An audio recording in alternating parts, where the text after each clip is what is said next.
Your Money, Your Wealth listeners, we want to put you on the show. Call 888-994-6257 for your chance to have Joe and Big Al answer your burning money questions live during Your Money, Your Wealth. Whether it's about retirement, investing, Social Security, taxes, your portfolio, whatever the topic is, there's a pretty good chance these fellows can give you the insight that will help you make better money moves. That number again is 888-994-6257. 888-994-6257 for your chance to have your question answered live on Your Money, Your Wealth. Social Security benefits got a raise in 2018. 2% cost of living, Joe.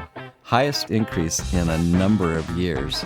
Although, if you look at this, the average benefit at a 2% increased $27 per month. 27. Today on Your Money, Your Wealth, 7 new changes to your Social Security benefits. Joe and Big Al talk about the good and the bad. Just think of all the things you can do with $27. Plus, how small business owners may be in danger of screwing up their Social Security, how the new tax law lets you save big money if you're taking required minimum distributions, and Joe's fear of commitment is further cemented by the story of a fellow who lost 60% of his life savings in a divorce. Now, to tell us how 70 is the new 60, here are Joe Anderson, CFP, and Big Al Clopine, CPA. You know, on this show, we talk personal finance, we talk taxes, we talk retirement, we talk, I guess our personal lives a little bit when we don't have anything else to talk about. Yeah. But there was an article that I read that I found somewhat interesting. Okay. And we've spoken about this quite a bit on the show, but the headline was, Delaying Retirement Can Have Remarkable Benefits. Okay, I agree with that. And I think we did a TV show saying, 70 is the new 60 or something like that. Yeah, you were, as I recall, you were quite adamant about that on the TV show. Because and this article proves my point. Okay. Right? They must have watched the TV show. Maybe. So it starts out saying you're 49 years old, you make $113,000 a year, and you're starting to get worried about financing your retirement. So you're a little bit behind the 8 ball and making some money. But you could take a drastic step of upping your retirement savings by 10% of your salary. That would be a pretty big step for a lot of people. Sure. Or you could achieve the same result by retiring 2 years and 5 months later than you had planned to. Okay. So instead of, 10% more savings, right, you just hold off on retirement for a couple of years. For a couple of years, yeah. So then this is, I think, helps people put things into perspective. Right. Because we always want the instant gratification, don't we? Of course. Right? I want this, I want to buy that, I want to look at this, and, got to live for today, but, tomorrow will come, and procrastination is always a key factor. That's why most people are not necessarily successful in saving. But then if you think, okay, well, I could forego, I can still spend, but I'm going to have to work another 2 years in 5 months or 2.5 years, or I can save another 10% and retire 2.5 years earlier. Which is more important to you? Right. Right? Yeah, and if you think about it that way, it's like to save 10% more may mean some pretty drastic changes. It could be. In your lifestyle and working a couple more years. And you're right, when we on our TV show, we did examples of the mathematics behind that. And there's several things happening all at once. So one is, first of all, we're assuming your Social Security age. That's part of what goes into this. So you wait a couple more years before you take Social Security, so your benefit's higher there. I think that the whole equation has to, if you're going to retire at 55 to 57, the math is not going to work. You need to at least be able to claim Social Security for this equation to work. So 62 to 70 is kind of the sweet spot. So let's just say you're 65, and instead of retiring at 65, you retired at 67 or 68, for example. So you wait 2 or 3 more years, so your Social Security benefit is higher. You've had 2 or 3 more years to save, and generally, at the end of your career, you're at higher earnings than you were at the beginning of your career, so you have more opportunity to save. And the third thing that happens, Joe, is that you have not used your portfolio yet, so that's been able to grow further. And then furthermore, there's a fourth thing that I just thought of, and that is if you start taking your money later in life, then you can probably do a slightly higher distribution rate. In other words, if you retire at 50, I probably would not want to take more than 3% of your portfolio on an annual basis, maybe because less. that money needs to last, let's say, Right. 40 years. Now, if you're 70, you could probably take 5%. And these are rules of thumb. I'm not saying these are cast in stone, but just to give you an idea, the older you are when you retire, you can probably take a higher distribution rate out of your portfolio. But also, now more studies have come out that the longer someone works, the longer their life expectancy is. And that's kind of a weird So that little twist to things. Right. So that contradicts what I just said. Yeah, but in a I way. mean, but in all generalities, if you work, if we assume a normal life expectancy, right? If I'm working to 2 or 3 years longer, and I still have the same life expectancy if I retire 2 or 3 years earlier, right? I'm that much closer to my the date. death date. the date. The D date. The death date. Yeah, The D date. right? Okay. Where it's like, all right, well, hey, you know what? I'm drawing less out of the overall portfolio because I'm going to die at 85 or 90. Well, Yeah. if I retire at 70, okay, well then, I have 15 years versus potentially 20 or 25 years that portfolio needs to last. That's the idea, right? So the basic result, so there was a paper that was drafted here in the National Bureau of Economic Research, and there's a bunch of people that were writing this. And the basic result is that delaying retirement by 3 to 6 months has the same impact on the retirement standard of living as saving an additional 1% of labor earnings for 30 years. Really? Okay. So every 3 to 6 months, it's like another, 1% of additional savings. Okay. So I'm going to be working a while. well, you got a big wallet now. You can retire now. I need to fill that thing up. But I mean, it's just choices that we make. And it's funny. I was listening to this podcast. He's been on our show, Pete the Planner. Oh, yeah. Yeah, I like Pete. I do too. And so he has this podcast. It's called Retirement or $1 Million Plan. And so what he does is that he interviews people and he asks them questions about their overall situation. And then he tries to find out their $1 million day. When are you going to be a millionaire? If you're saving at this rate with your age and the amount of accumulated assets that you've already have accomplished. Yeah. So how much longer is it going to take? Well, this gentleman was on, and if it doesn't, put things into perspective, is that he was 57 years old, right? Went through a divorce. So he had like $1.8 million, 57, feeling pretty good, right? Gets a divorce. And I don't know what happened with this divorce. And he didn't really get into a lot of detail with it. But all of a sudden, she got 60%, he got 40%. Okay. So he's got $500,000, roughly. Right. And he loses his job. So he was making a few $100,000 a year. Doesn't have an income. Now his $1.8 million nest egg is now down to $500,000. And it's like, okay, and I don't have income coming in. And then he's always thinking, he's like, man, it's always been looming in the back of my head. I should have been saving a little bit more. We were making a couple $100,000 a year. Life was good, but we looked at our nest egg. Our nest egg was nice, Sure. But you never know what life is going to throw at you. Right. So yeah, you can put the caveat in and say, you know what, I'll work a couple of extra years. But then we'll throw this in there, right? Half of people are forced into an early retirement. Right. Half. And so you may not have any choice. Exactly. Right? And that's why you need to be thinking about these things earlier. But if you can, if you are able to work, it's really a great motivation to work another year, 2, 3 years. It can make a pretty big difference in your retirement scenario, Joe. It's a matter of actually getting by or really enjoying your retirement. Do you know what's in your retirement future? How do you determine if you're ready to retire or if you need to save a bit more, work a few years longer?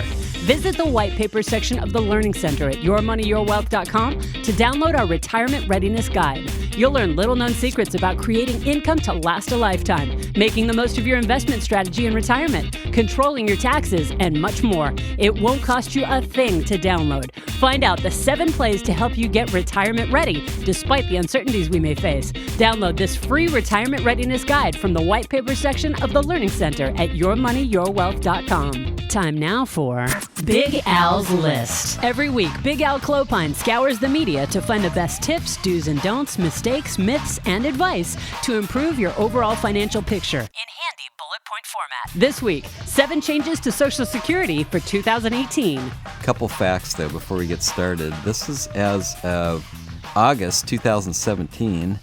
61.5 million people, Joe, were receiving Social Security benefits. And of those, about 42 million of those folks were retired workers, which is about 62% of that group. Because you can work and still receive Social Security benefits at certain ages. And sometimes your kids may be receiving payments or disability payments. But the 62% of retired workers that are receiving Social Security payments, at least half of them count on that as their primary source of income, which is Social Security, by the way, is meant to cover 20, 25, 30% of your income, not the whole thing. So if that's all you have in retirement, you're going to have a different lifestyle. So it's not the goal. Yet it is still a big chunk. 30%. If you make $100,000 and you're getting $30,000, it's still a good number. So you want to make sure you maximize it. So here's 7 changes that happened in 2018 to try to educate you on what happened. And I guess the first thing is Social Security benefits are got a raise in 2018. 2% cost of living, Joe. Highest increase in a number of years. Although, if you look at this, the average benefit at a 2% increased $27 per month. 27. So, well, that was, I remember last year, I think the average was $12 a year. Yeah, And right. we talked about that. That was enough to get you a can of Pabst Blue Ribbon, a 6-pack. $27 a month. So anyway, it's good news that the cost of living is higher. Well, 2%. That's based on what CPI index, so we can see that there's potentially a little increase in inflation. Yeah, that's what this is suggesting. I actually looked in. We broadcast out of San Diego. The CPI in San Diego was 3.3% last year. That's the highest it's been in a long time. Anyway, so you get a little bit more money. That's number 1 that changed. Let's see. Number 2 is... Well, another thing to consider here, too. So when you get your Social Security check, some of you might be saying, man, I don't feel like I got a raise. It actually went down. We have a client of ours that was like, Joe, why is my Social Security going down? I thought you said it would go up. I thought you said it would go, right?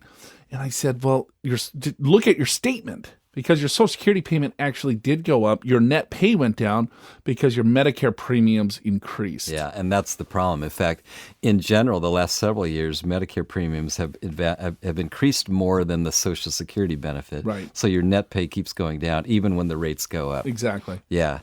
The second thing, Joe, is the maximum payout rose a bit. The maximum payout for this year for full retirement age is $2,788. That's a $101 increase from last year. Maximum meaning that if you retire at full retirement age, which right now is 66, but I will say this, if you're 62 this year, which is the first year you can claim Social Security, your full retirement age is 66 and 4 months. So that's what it is this year. But if you're 66 right now, then that is your full retirement age. It's when you're born, but before 1955, it's actually 66. Yeah, for those born in 1954. Correct. And earlier. Right. 66. And then what they're doing is just increasing your full retirement age over the next several years from 66 to age 67.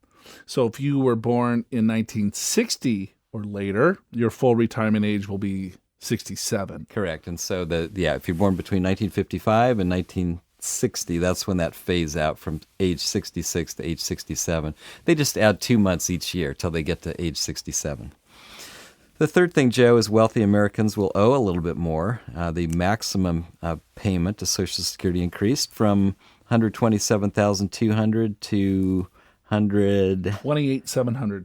There it is, $128,700. Thank you. Yeah, and the couple of things that maybe a lot of you might not know is that once you reach that threshold of $128,700 of adjusted gross income, that's just gross income, you stop paying Social Security. Correct. You still pay into Medicare, but the 6.2% that you put into the Social Security or FICA tax, you no longer have to put into the system because you maxed out. Right. And let's say you have a good job, you make $150,000 a year, and you kind of wonder, why does my pay go up towards the end of the year? Yeah, like December, I had a really good November, December, it was I had a better check. Right. And the reason is you maxed out the Social Security. This year it's $128,700, meaning that once your salary gets to that level, they don't charge you for Social Security anymore. They do charge you for Medicare. So that's an extra 1.45%. There is no cap on that, so regardless of your level. Anyway, so that amount goes up. Number 4, I already mentioned this. The full retirement age is on the rise. So as I said, if you're age 62 this year, then your full retirement age will be 66 and 4 months when you get to that point.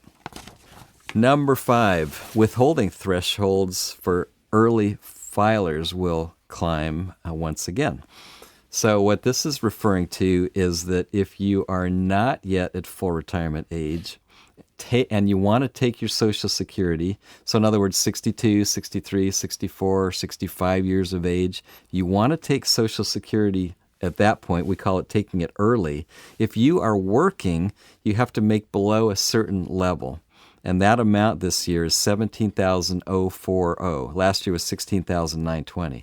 So in other words, if you're age 62 through 65, and there's an exception. 66. There's an exception, which Joe will say in just a second. But right now, if you have a job, you can only make $17,040 without reducing the benefits that you'll actually receive from Social Security. Yeah, they'll reduce your benefits by $1 for every $2 that you earn over that threshold.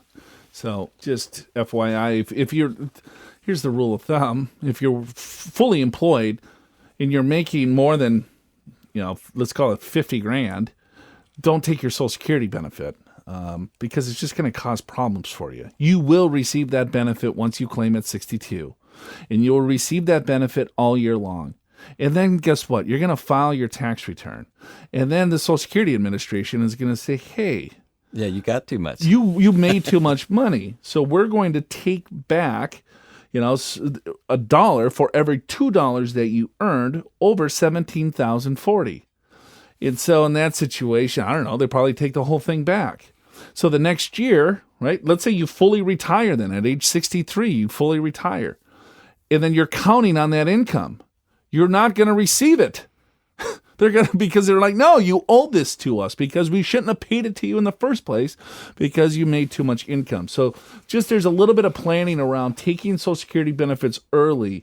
Now, once you reach your full retirement age, right, your earnings limit is $3,780 per month for all months that you remain below your full retirement age. In that year. So if my full retirement age is now in June and it's January, right? So each month for the next 6 months, I can make $3,780 per month. If I make more than that, then for every $3 earned, they're going to take $1 back. So the threshold's a lot higher once you reach your full retirement age. In that last year. And then once you actually do reach full retirement age, it's unlimited. You can make as much money as you want. You can still keep your full Social Security benefit. In recent weeks on Your Money, Your Wealth, we've talked cryptocurrencies and blockchain with controversial crypto celeb Amanda B. Johnson. We've covered some of the opportunities, challenges, and tricks coming from President Trump's new tax law. And we've given you some ideas on how to capitalize on the Goldilocks economy in 2018. If you missed any of it, you've missed a lot. All you got to do to rectify that is visit yourmoneyyourwealth.com. Catch up on previous episodes and subscribe to the podcast. That way you won't miss future interviews with Chris Manula, who retired at the age of 41, Jackie Beck, who created an app that can help you become debt-free, and so much more. While you're there, sign up for the podcast newsletter. Visit yourmoneyyourwealth.com to get all caught up and hopefully leave even smarter than you were before. That's yourmoneyyourwealth.com. We've been talking 7 changes to Social Security in 2018, and we got through the first 5, and the 6th one is disability income thresholds inch higher. So there's a little bit higher benefit for those that have disabilities that are not blind. That's a qualification, I guess. So it increased $10 a month to $1,180. But if you are blind, you can earn up to $1,970 a month, a $20 increase over 2017. So a little bit more benefit there. And I know you've been waiting for the last one. Number 7 is that qualifying for Social Security just got a little bit harder. Although not much, but a little bit. So I guess let's talk about the basic rules, Joe. To qualify for Social Security, you have to earn 40 lifetime work credits, and a work credit is defined as a quarter, 3-month period of time. So another way to say that is 10 years. You have to be working 10 years and contributing to Social Security to get a benefit. You could work 10 years for the government and not contribute to Social Security, and you wouldn't get any benefit. So that wouldn't. You have to work for an employer where you contribute to Social Security, which, by the way, is most employers except for governments. In each credit for this 40 quarters requires $1,300 of earnings. So if you only earn $1,200 for a quarter, then that doesn't even count. It won't even count. So you need to make, won't even count. Yeah, $1,020 or $1,320. Yeah, and that's the change because it went from $1,300 to $1,320 this year. So you gotta work a little overtime to get to that $1,320. You know, a lot of things have changed a little with God, man. Sometimes I listen to myself and I want to just slap myself. A lot of things have changed a little bit. What the hell does that mean? I don't know. I'm excited to see how you're going to get out of this one. What the, you know? Well, how do people listen to this garbage? A lot of things have changed a little. A lot of things have changed a little bit. I just contradicted myself in mid-sentence. Well, no, these were 7 changes. A lot of changes to Social Security that changed a little. There was a lot of changes, but it really didn't affect you that much. That's what I was trying to say. Well, but still, it's good. Sometimes we go through these things, and sometimes people don't even know some of these benefits or strategies apply. So it's kind of good to go through them. The Social Security used to mail out paper statements to show us our past earning histories, but now you need to go online. Hopefully, most of you know this. SSA.gov. That's where you would like to go. Set up your own account, SSA.gov. You want to check out your earning history on that just to make sure it's accurate, because they're going to take a look at the 35 years of work history, and they're going to average that 35 years of work history, and then that's going to come out with an average payment, and then that's how they define your Social Security benefit. But I don't think if there's years that are over a few, you can go back and dispute. Yeah, I'm not sure what the ruling is on that, and I do check mine. I try to check it each year. I actually just, of all things, now Social Security Administration. If you sign up, you have to sign up for the website with a login and a password. But and then of course they require your email. But they send you an email. I just got an email a couple weeks ago from them that said you can check your latest statement. You know, and I think a lot of I'm telling you. You're tired today. Jeez. A lot of this show's theme has been, well, today versus tomorrow. And with some of you that have a small business, you might skirt out a little bit on your payment. Right? Example, my father owned his own business. He's dead, so I don't think the Social Security Administration can come back to him. They're not going to. He died. You think they're listening to the show anyway? But here's what he did. He was a small business guy, right? A cabinet maker. Yeah. So he built cabinets and remodeled kitchens. And a lot of that was cash business, right? So I'm going to Big Al's house. Hey, Big Al, I'm going to quote you $5,000 to put this cabinet up or whatever it is, and you're going to cut me a check for $5,000, right? Yeah, yeah. And I'm not saying he did this. Well, yes, I am. You're deep into this story Right, now. I know. This was hypothetically. Hypothetically Just say speaking. Say that. Hypothetically speaking. Yeah, it could is have happened. that It's sometimes possible. people with cash jobs might not claim 100% of their income. Imagine that. Yeah. Have you ever heard of such a thing? Only this once. First time. No, Sorry, Dad. No, Joe. It's common. I mean, and that's the IRS knows this isn't new information. IRS knows that there's a huge underground economy, which is why they came up with 1099s years ago, because the people that had jobs got W-2s. The people that were contractors, they didn't have anything. So, they never reported anything. Right. So what the IRS said is, you know what, we're going to set up this 1099 thing. So if you work for somebody and they're a business and they pay you more than $500, I think it's $600 now, then they have to send you a 1099. And so you get the 1099, but so does the IRS. So guess what? The IRS expects to see it on your return. And nowadays, it's common. I've seen this a lot, is you'll have a small business owner, they made $100,000, but they add up their 1099s. Oh, it's only $59,000. I guess that was my income. You know it was more. Sure. And that's what they claim. There's been a lot of strategies to mitigate the Social Security taxes. I'm coming full circle. Yeah, I can see that. Yeah. They're skirting around the system Yeah. and saying, all right, well, this was a huge strategy. All right, well, I'm going to become an S Corp, and I'm only going to pay myself $10,000, and I'll pay payroll tax on the $10,000, but the other $90,000, because I made a full $100,000, I'm going to call that a dividend, and that dividend it will be taxed at ordinary income rates, but I don't have to pay self-employment tax on the dividend. Right, and so your tax bill's lower.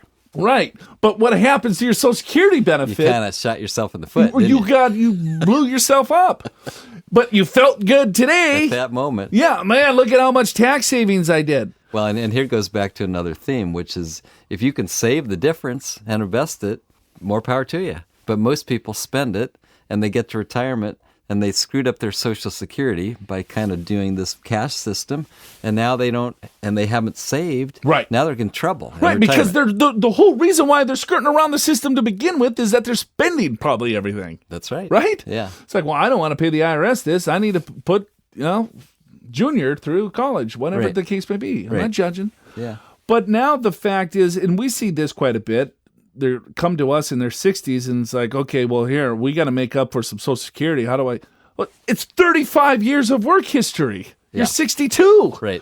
It's you got Right. So if you understand the system a little bit better, I think you'll be better off. It's procrastination. It's that instant gratification. Hey, I want this right now, today, versus really looking at the entire picture. Yeah, no question about it. And what you just described, Joe, is such a common thing with small business owners, and some of them, many of them, know that they probably should record this income. But honestly, I'm just going to tell you, being a longtime CPA, there's a lot of small business owners that they honestly think all they have to report is the 1099 income. And I explain, no, you have to report all of it. I always have to report all your income. Well, I never heard that rule before. And it's like, well, maybe you shouldn't have me do your taxes then, because you're not going to like the answer. So I had a small business as a kid. I shoveled snow and mowed lawns. Right. And so how much? What's the threshold? Yeah, what's the threshold here? Well, there's a couple thresholds. So if you, let's say you're a kid and you're not going to, and assuming you're being claimed on your parents' return, well, in the old rules as a dependent, so we're kind of going back now. But you could probably make, I don't know, even being under your parents' return as a dependent, you could probably make somewhere between $3,000 and $5,000 without paying tax. I kind of forget the exact number. Maybe it's closer to $3,000, $3,000 to $4,000. Let's say that. Now that's income taxes. However, if your income is above like $500 or $600, I forget the exact threshold, you have to pay self-employment tax. and that's your Social Security. It's basically payroll tax. Yeah, it's Social Security tax. Yeah. It's a fancy way. If you ever heard of small business owners saying, "I hate self-employment tax," and you wondered what is it? That's payroll tax is what it is. And you may not know this, but when you're an employee, you have to have 7.65% withheld for Social Security and Medicare, and your employer matches that. So it's over 15% that goes to the government on your behalf. When you're a small business, you're the employer and the employee. You're both. So you have to pay both sides. That's why it seems like the tax is so much higher, because you're now both parties. Right. Right? And with the new tax law and the new 20% deduction for small business owners, we were seeing some articles that came out to say, all right, well, maybe I'll be a contractor and I'll open up my own business. And so just 1099 me to Anderson Consulting, and I'll work for you that way. Right. And then the employer was like, okay, well, that saves me self-employment tax and you. I don't have to pay you benefits, offer you a 401k match and everything else. Great That's deal fine. For me, the business owner. Sure. Yeah, I'll 1099 you. And the employee's saying, great. Well, now I get this new 20% tax deduction. I can write off different things on my own business. Sure. But you have to do the math because now you have self-employment tax. You got to pay both sides of payroll tax or FICA tax. Yes. And then you have health insurance. How much is that going to cost you? Right. And then are you going to set up a separate entity for the business? Maybe you want to say, I'm going to put it in an LLC. Then you have a separate tax return. Then you also have to have filing fees with, the LLC agreements. So yeah, it goes on. I mean, you have no vacation time, because you're your own business. You have no sick time, right? You don't necessarily, you're paying for your own health insurance, and on and on and on. So yeah, you just want to make sure that you run the numbers to make sure it makes sense. For some of you, it could make a ton of sense, because then you could set up a certain type of retirement plan. You could shelter a lot of the money from federal tax, from state tax, even though you still have to pay FICA tax on the total amount, right? So if I make $100,000 in receipts, I pay tax on the full $100,000, correct? Right, that's right. And then a payroll tax, not federal tax or state self-employment tax. Self-employment tax. Correct. But then I could shelter $50,000 or $55,000 roughly, in a retirement account. It's not going to be that much, but you get the gist. Yeah, get the idea, and then you get a 20% deduction. But I would say I hate rules of thumb, but I'm going to give you one anyway. So if you're an employee and you're thinking, maybe I should be an independent contractor because of this new tax law, I would say to stay even with you being an independent contractor, you probably should be getting 15 or 20 or 25% more pay as an independent contractor just to stay equal. And the reason it's a variable number is it depends upon your benefits. If you're at a company that only pays a week vacation, no holidays, and they don't pay health insurance, and you probably only add 15% or maybe even a little bit less to be equal because of the extra self-employment tax. But if you're a company that has great benefits, you might need to charge, if you're making $100,000, you might need to make $125,000 as an independent contractor just to stay even. Right? Now, that's before tax benefits in terms of deducting more, having a retirement plan, having this extra 20% now, that deduction that small businesses get. But it's a little bit more complicated than, I should be an independent contractor. You have to kind of go through all that math to figure out what's best for you. Right. If you're a small business owner, I would highly encourage you to sit down with a professional to map out what your year is going to look like, to see, all right, well, do I get this 20% deduction? It's going to depend on your income. It's going to depend on what type of business that you're in. Does it make sense to set up a different type of retirement plan to get even more bang for your buck?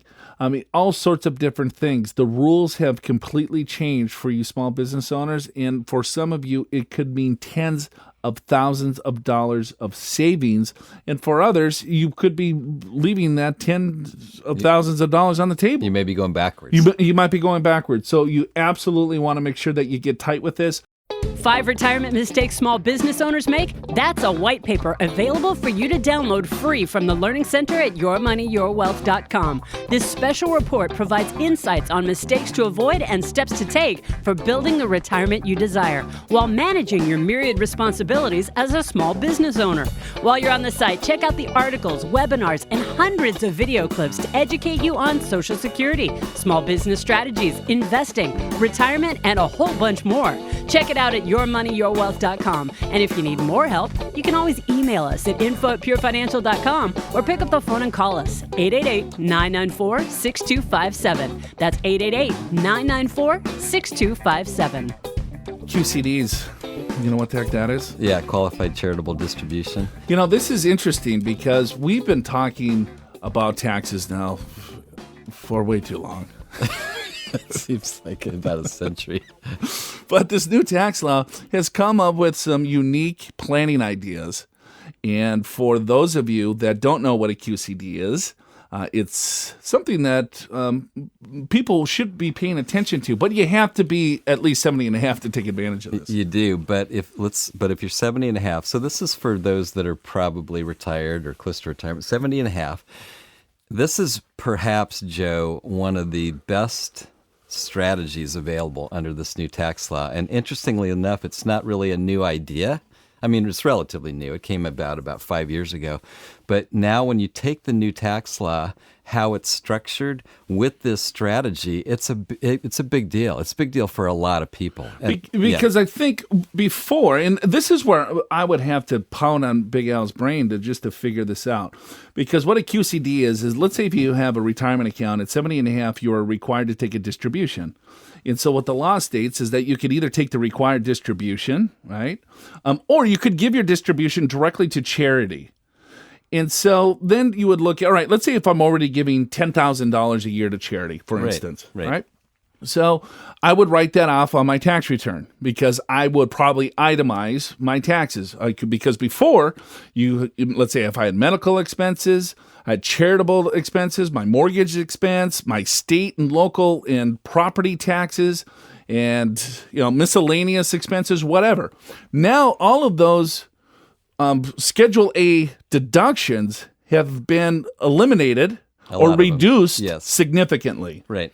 So most people, depending on your income, of course, is probably going to now do the standard deduction, which doubled from $12,000 to $24,000. Yeah, Joe. And so let me back up a second. So a qualified charitable distribution is where you give a charitable donation to any charity of your choice. It has to be a 501c3 organization, which all charities are.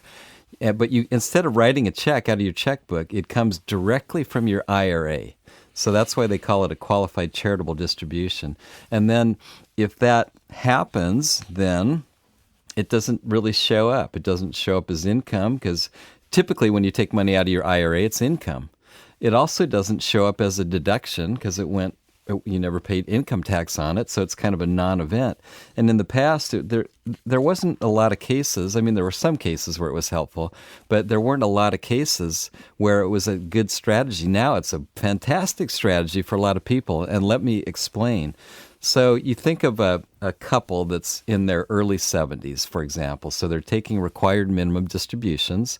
Chances are their home mortgage is paid off, so they don't have any interest expense. Chances are they, if they live in California or any other state for that matter, they're limited to $10,000 of state and local property tax deductions.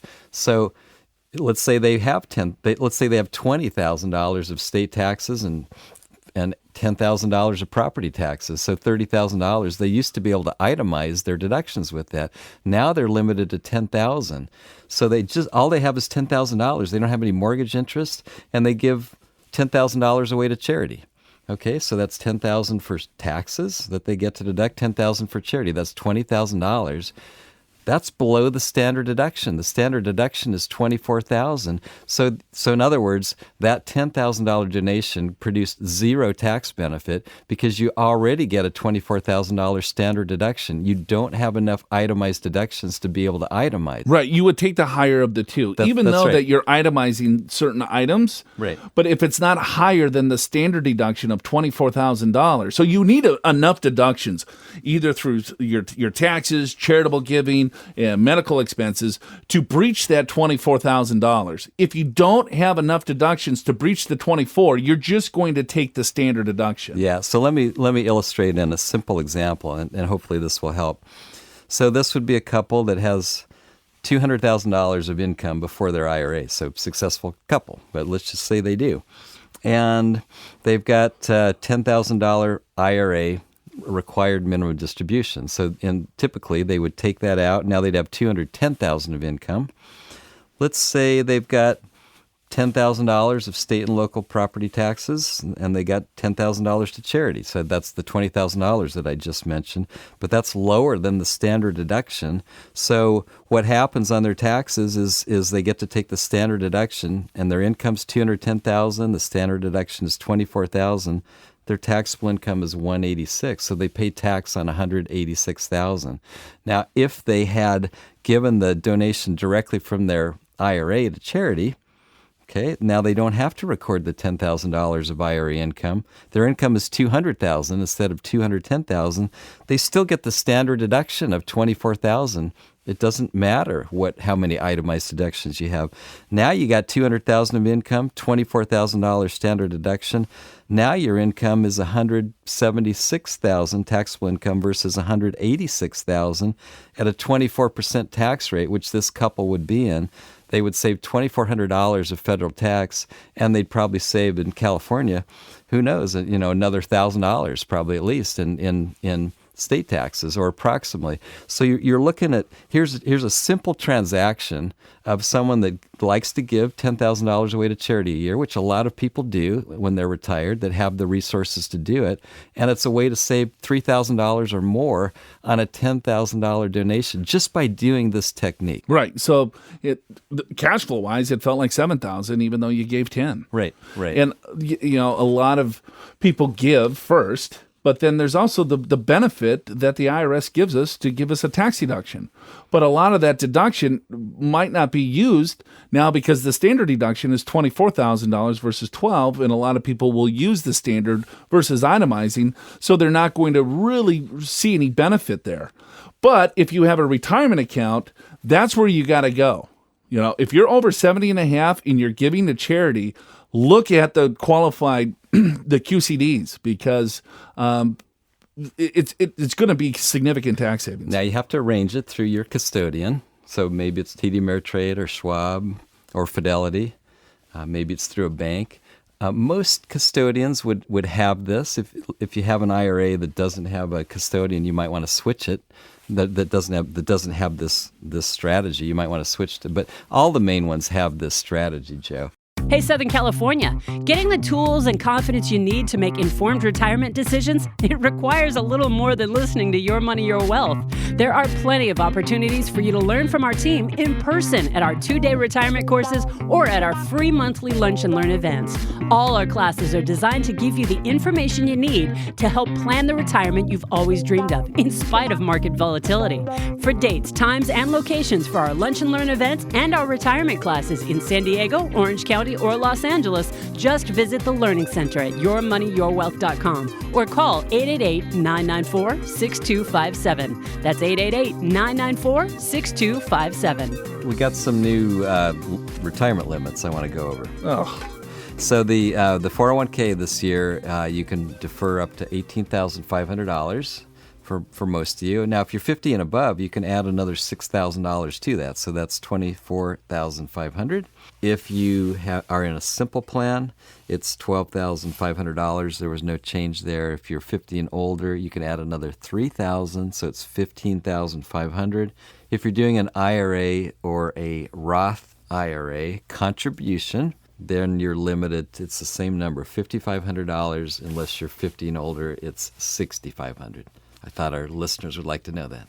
It's the same. Yeah, same. No change. I wish that would increase a little bit. Yeah, me too. 85% of the people that we see, they have a hard time saving outside of their retirement accounts because it's easier to save into your retirement account because it's a 401k plan or it's a company retirement plan and it happens automatically. Yeah, and still most people don't even do that. How many billions of dollars are left on the table with company match? Yeah, it drives you crazy. But be that as it may, those that do save, it tends to be in their retirement accounts and they tend to spend everything that's left over. And to sort of prove my point there is this article I was just reading. It just came out. It was a study by Bank One, actually, and they said most Americans don't have enough savings to cover a $1,000 emergency. And so you read through this, and we've seen stuff like this before, and sometimes it just seems hard to believe, but I think they talked to like 2,000 people. They said, all right, here's the question. How would you deal with a major unexpected expense, such as a $1,000 emergency room or car repair? Well, first of all, when I hear major unexpected expense, I'm thinking tens of thousands. Right. At least that's the way I think. Well, you got a big wallet, Big Al. You got a big lifestyle. You got big everything. But anyway, so be that as it may, that's what it is, $1,000. How do you cover a $1,000 expense? Basically, that's the question. 39% would pay for it from savings, which means all the rest of the people, 61%, don't have savings to pay for it. So how do the rest of them pay for it? 19% would finance it with a credit card and pay it off over time. 13% would reduce their spending on other things to try to make up for it. 12% would borrow from family or friends, and 5% would take out a personal loan. 39% have $1,000 that they can write a check for. You know, there's this other article that I have here. Man, I'm just full of articles. You are, man. Yeah, because we're tight we now. have a new crack research team. Yes, we do, and it's very crack. And we get all this stuff delivered to our email. It's wonderful. It is. Maslow's hierarchy of needs. Remember that in college? Did you ever have No, not really. What? Come on. I mean, you know what what was that thing called where you have baby Jesus and the shepherds and stuff?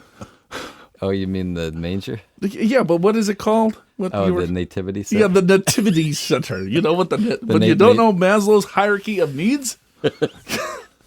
Well, probably. Enlighten me. All right. So you got a pyramid. At the bottom of the pyramid, humans need, there's needs that need to be met, right? So the basics, right? Yeah. So food, like water, human survival, shelter. you need food, water. Yeah. Right? And then the second is tier? shelter, clothes. Okay. So, but if you have shelter, if you don't have food and water, you're going to sell the shelter to get the food and water. Got it. All right. Does that make sense? That makes so sense. you start at the baseline. I need to nourish my body. Food and That's water the first. because you could always live in a cave. If I'm hungry and thirsty, that's the first thing I'm looking at. I could find a rock to live under. But Right, yeah, right? you need the food and the water. Then the next is love and affection. Love and affection. Because Okay. again, if you're thirsty, Yeah. you don't really care who loves you, or if you don't got a lot of love to give, because you need a glass of water. Okay, I'll buy that. All right, and then it goes to esteem, and then self-actualization. Wow. Okay. It's a big word. Yes. Two big words. I know. I got my Minnesota fat tongue. It's very difficult for me to say big words. So how does that relate to what we're talking about? So then you look at the hierarchy of financial needs. Okay. So this is the mad scientist. Okay. Like that Mad little scientist? Yeah, he's a blogger. Okay. He's pretty popular in the FIRE. You know what FIRE is? Yeah. Financial I forget Independence, what it Retire stands for. Early. Yeah, people want to retire early. Yeah, Okay. we've had a couple of these We guys have. on. And they say all you have to do is save Save- 80% of your Yeah, income. that's all you got to do. It's no problem. It's really easy, Then guys. you can retire at 37. You live in your mom's basement. You save 95% of your salary. You live in a cave. Right. You use SpaghettiOs. Right. So survival's the first one on this pyramid. Okay. So the use of income debt to pay essential expenses. Sure. Okay. So, right? Hey, if I'm hungry and if I don't have cash, I got to go into debt. Yeah, I got Right. it. Or I stand on a street corner. Right? Or, Yeah, extra dollar. Sure, that happens often here in Southern California. It does. But then the second is sustainability. So now can you cover all of your expenses with your earned income, right? Yeah.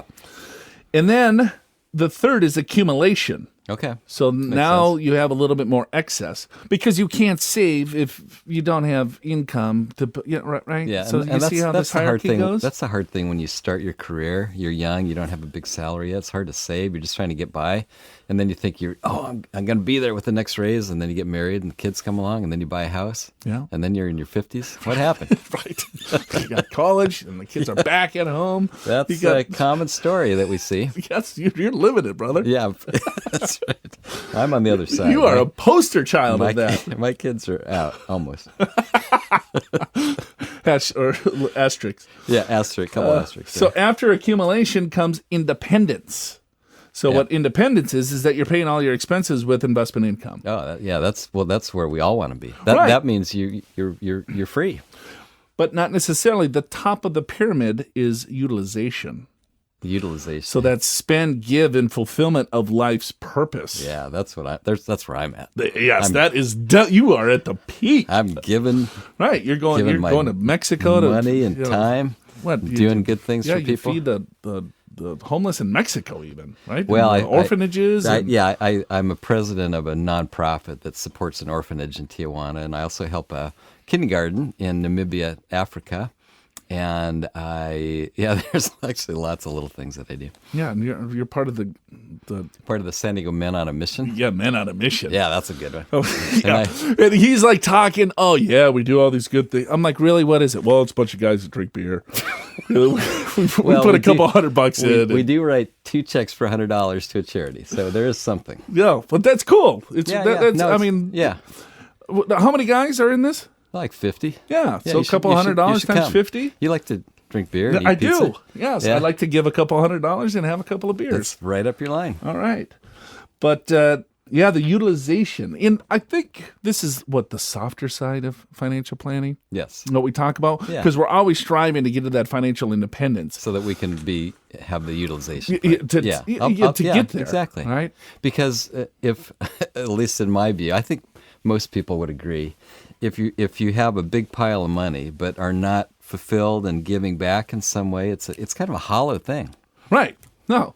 We've seen how many people, Al, that come into our office with millions that are miserable. Yes. Totally miserable. Yeah.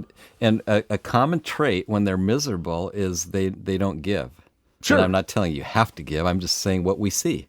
And those that have a lot of money and they don't really want to share or give. And I'm not telling you what to do. I'm just saying what we've seen. And then they start to worry about their money, and they're more miserable having it than not having it because they're afraid. Right. Yeah.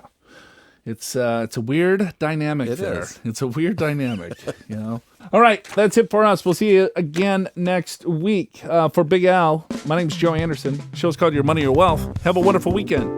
So to recap today's show, Social Security has been tweaked a little bit for 2018, and delaying your retirement can have remarkable benefits. Trump's new tax law offers a great new saving strategy for retirees taking RMDs, but small business owners need to make sure that the changes to the tax law don't blow up their Social Security. And as a personal aside, the Mad Scientist's hierarchy of financial needs puts giving in the utilization stage after you've made it. But in my experience, helping others can make you emotionally richer at any stage of your life. Subscribe to this podcast at yourmoneyyourwealth.com through your favorite podcatcher or on iTunes, where you can also check out our ratings and reviews. And remember, if you've got a burning money question for Joe and Big Al to answer on Your Money, Your Wealth, just email info@purefinancial.com or call 888-994-6257. Listen next week for more Your Money, Your Wealth, presented by Pure Financial Advisors. For your free financial assessment, visit purefinancial.com. Pure Financial Advisors is a registered investment advisor. This show does not intend to provide personalized investment advice through this broadcast and does not represent that the securities or services discussed are suitable for any investor. Investors are advised not to rely on any information contained in the broadcast in the process of making a full and informed investment decision.